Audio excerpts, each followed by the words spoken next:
Hey, welcome back to the podcast. Today's episode is a little bit special. Every once in a while, we do a live podcast. And in a recent live podcast that we did with those of you who like to listen to our show, someone asked a really great question about summer and fall enrollment. And Nate and I took the opportunity to talk about a year-round enrollment plan. When should you be thinking about fall enrollment? Well, the truth is, it's right now.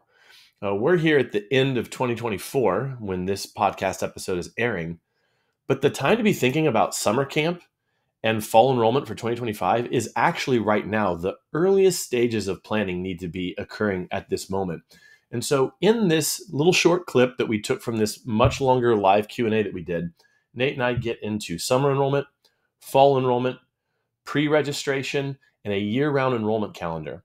So sit back, enjoy this short episode. It's very practical, and just think through how you can use this in your school to have a really, really great 2025. All right, here we go into the clip.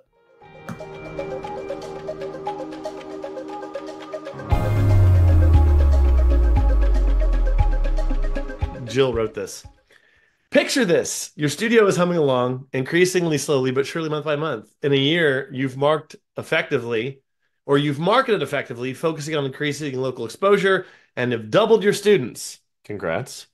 Then bam, summer comes and half your studio, quote, takes a break. Everyone promises to return in the fall, so you make it through the summer, but that's what good students do every year, right? Then fall comes and crickets. The message I'm hearing from parents is we're too busy. Here's the question. Drops in enrollment often center on lack of parent understanding regarding ongoing lesson commitment. Try saying that 5 times.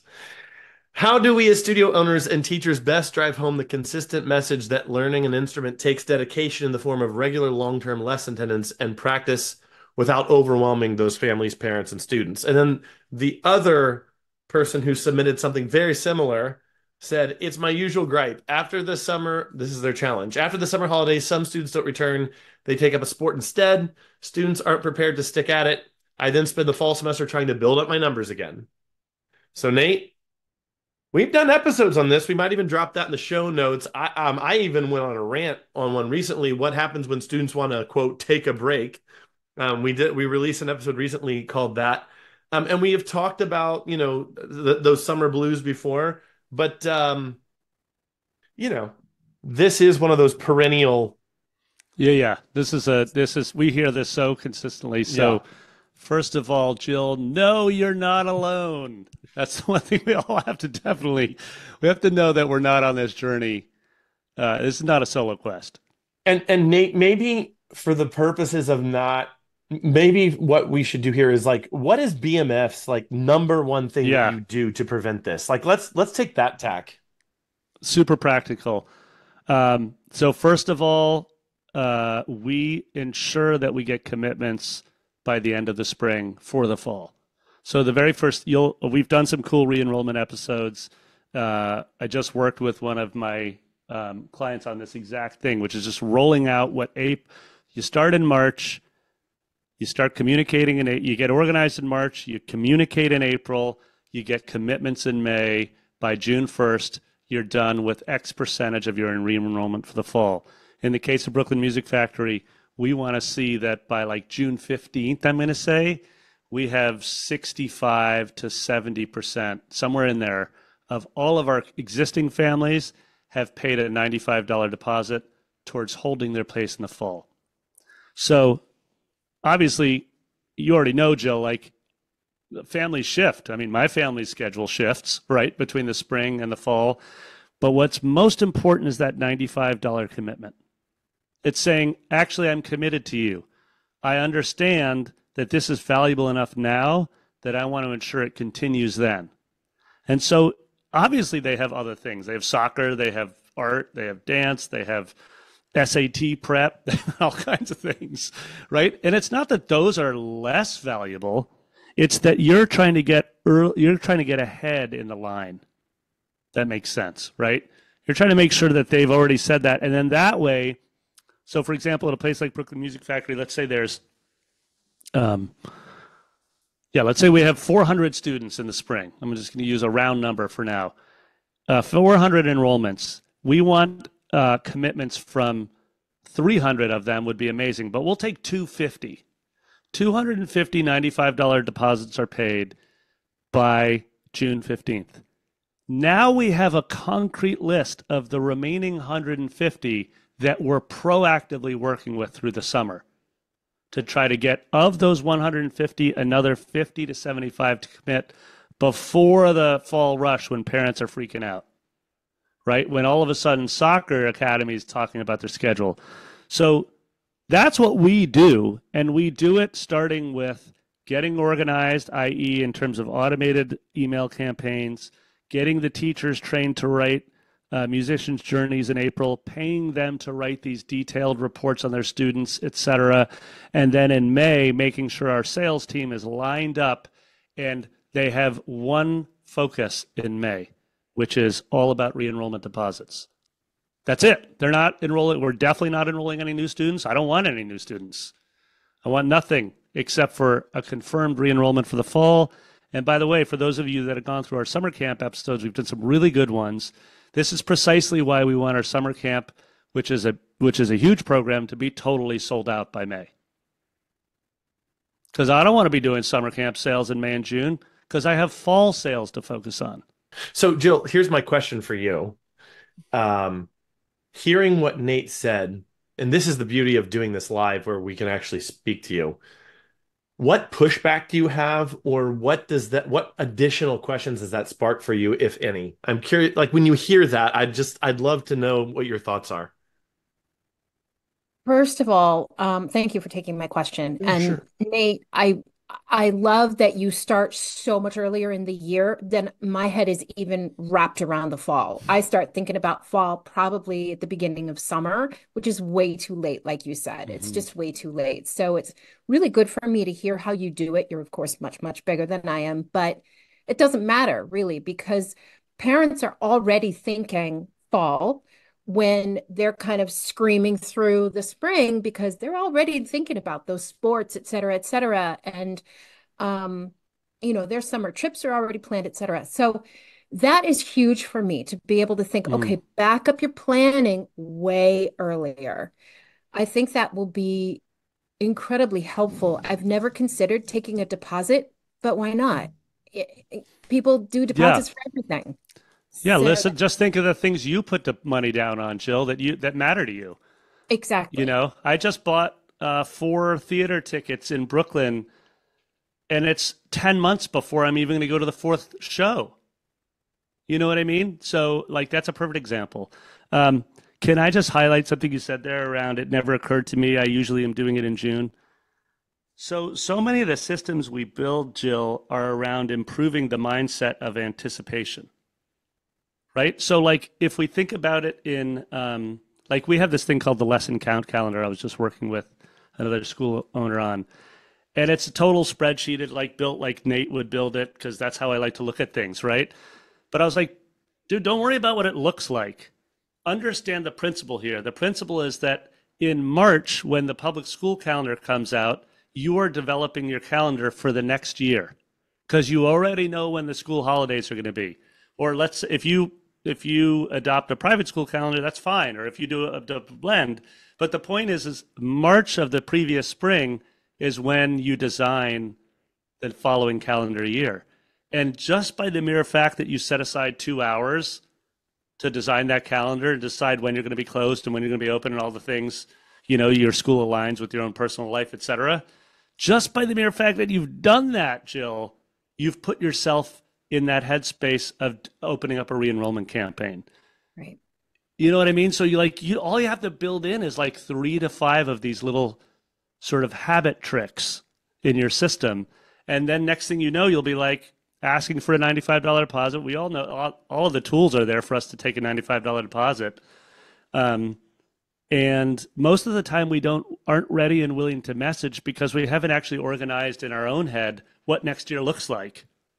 Oh, absolutely. Absolutely. And I don't have a follow-up question, just a comment Mm. on my own anxiety is going down as you're describing this of like, oh, next year could be so fabulous, right? Yeah, for sure. And And the part that's so hard for me is that I now have staff. I have three people on payroll with me. And, here we are zooming through July, and I'm thinking, how am I going to pay them in September? Our student body's going down. How are we going to do this? But if I do what you're suggesting and I start back in March, come June or Hmm. so, I already have a picture of September. How many staff am I going to need? How many classrooms am I going to fill? How many seats at the piano? And that is like, Bingo. huge light bulb going, what's wrong with you? Why haven't you thought about this? You're a huge planner, right? But I'm big enough to be thinking about it now. Mhm. Yeah. So, And Jill, the other thing is you're going cash forward too. So let's say you have 200 students that all give you a 95 or 150, they give you a $95 deposit. That's Mm. probably enough to get you through that cash flow dip and to keep your staff on because your staff is the ticket to maximizing your inventory and selling out everything for the fall, right? right. So if you have a cash flow crunch, what do we immediately do? We're like, well, we've been taught to budget. So what I'm going to do is cut your hours. The reality is you want to do the polar opposite. Right. You want to be cash flow forward so that you have the resource to keep those staff on that have grown to trust you and build your system and grow your school and believe in what you're doing. You want to keep them especially important in those lean couple months, right? Agree. So that's another real benefit of just taking that 95. And a $95 is not a lot to a mom, but 150 of those is a lot to you for your payroll. Exactly. You know what I mean? So Hmm. love it. Yeah. Thank you so much. Yeah, thank you, Jill. Great question. This episode is sponsored by grouplessons.com. If you're looking for a group piano method that is easy to implement in your studio or school, look no farther than Piano Express from grouplessons.com. Because unlike most group piano methods, Piano Express allows students to make individual progress within the context of a larger group. And because of the at-home practice tools and gamified curriculum, students using the Piano Express method make faster progress than the average method book student. And that helps students feel excited, accomplished, and motivated to learn new music. Also, the system is really adaptable. We've got teachers using the system in their home studios, and we have many large commercial studios running our 3-room model that allows you to see up to 24 students per hour with just 2 teachers. So if you'd like to learn more about Piano Express, navigate to grouplessons.com and sign up for a free demo. You'll get to look at the method, our app and teacher guides, and we'll even give you a sneak peek of our implementation plan that has helped hundreds of studios start their group program in just a few weeks. The only other thing I would say on top of all of this, can you hear me okay, Nate? You sound great. No feedback? No feedback. Sounds stellar. Okay, great. Only thing I would say, and we don't have to dwell on this very long, is that I don't know, I suddenly feel like a little hesitant to say this because this is maybe on the spicier end of the advice I give. And it's just that the mentality I took in my own studio is that, like I said earlier, oftentimes people will volunteer reason for why they are leaving, but the reasons could be more complex. If every single family that enrolled their child in fall sports quit in my studio, then I might actually take seriously when people say, oh, yeah, fall sports are just too much. But if I have families that are keeping their kids enrolled in my studio while they're doing fall sports, and those kids that are enrolled are activated, engaged, maybe they aren't the best practicers ever, but there is enough excitement with those kids that they're staying, even though they have them enrolled in something else. Then I have to wonder why this family is leaving because it can't just be the sports. And that's a tough thing because I would have families that would leave and say, "Oh yeah, we're just so busy right now with back to school activities and they're in STEM and they're in soccer. We just need to cut something." But I also saw that those kids over the summer or at the end of the previous school year were like becoming less and less engaged and just had like a take it or leave it mentality. Then, you know, I have to ask some hard questions of myself. Or maybe it's just this family just wasn't cut out for this. But over time, it's like what I was saying in the previous question that we answered. the more things you add on that raise your overall effectiveness, you will lose fewer people to this sort of thing. And for me, it was a combination of aggressively enrolling people at the end of spring who would take during the summers, and then threatening the people that would quit over the summer that they wouldn't get their spot back in the fall if they quit, that kept them in, which then they just rolled into the new school year. And over time, I created this expectation of just taking through the summer and the studio being laid back enough, and the overall messaging that I gave to families of like, oh, don't worry. Let's just get them through soccer season. It's only 6 weeks. If their practice is less, it doesn't matter. I'll get them through the same amount of material anyway because of how we do things in studio here. They're totally gonna have a great experience and they shouldn't stress out. Do not worry about, forcing them to practice. It's fine. Meanwhile, I have a middle schooler now, and I see, quote unquote, how busy he is compared to elementary school, and I think it's all a load of bunk. He has plenty of time to play Roblox or to watch YouTube Right. shorts or chat with his friends on Discord. At the end of the day, people do what they want to do. And it's my job to help them want to do this just a little bit more than they did last year and the year before that. And that really comes down to effective systems, proactive strategies, strongly leading them, and then just making the lesson environment fun enough that the kids don't complain. And that's really how I viewed it. And I'm not saying you're not doing any of those things, Jill. I'm just saying that I got better at it every single year. But the start of it was just realizing that that was the game to be played. I don't know. Do you have any pushback on that or any follow-up thoughts, Jill? I don't. I totally agree. I think they're incredibly pertinent points that make a lot of sense.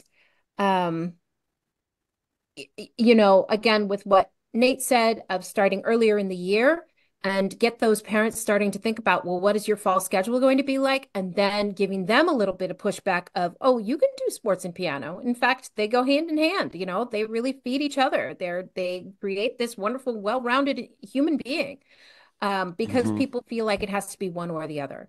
And so that's where I come in with that education part of my question I believe it's our job as studio owners and teachers, et cetera, to educate the parents a little bit better of how can you manage these things? Not so much so at home, how are you going to do this at home, but just consider doing both because, we can look at it a little bit differently. And we do have a fun environment and we are working socially, developmentally.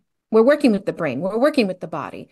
And really making sure that I feel like that's my job to make sure the parents understand that that's where we're coming from. And that's the benefit that we bring their child. Over the years, I've had to pull teeth to get studio owners to even run a survey in their studio because they're afraid of, oh, I don't want to annoy them. Oh, I sent it out and only 3 people responded. Should I send a second email? Okay. So surveys are good, but that is like Mario World 1, Level 1. Going with those survey answers and then realizing, oh, wow, most of this is just the start of a conversation, and there's actually not a lot of helpful material here. Using the survey as a jumping off point to actually start asking questions of the families and beginning to get into the heads of your families and hearing what the parents say and realizing their deeper motivations, their deeper insecurities, their deeper fears, understand that these will change over time. At the start of my career, I was dealing with primarily Gen X parents. By the end of the time I was teaching, I was dealing with mostly millennial parents. And even the difference between those two generations and what worked, so to speak, was, I mean, we could do a whole episode on that if we wanted to. I probably don't want to. Anyway, point is, like, just forging these relationships, building trust, getting this feedback from parents, and then designing your internal messaging around what will cause parents to continue to take lessons is huge.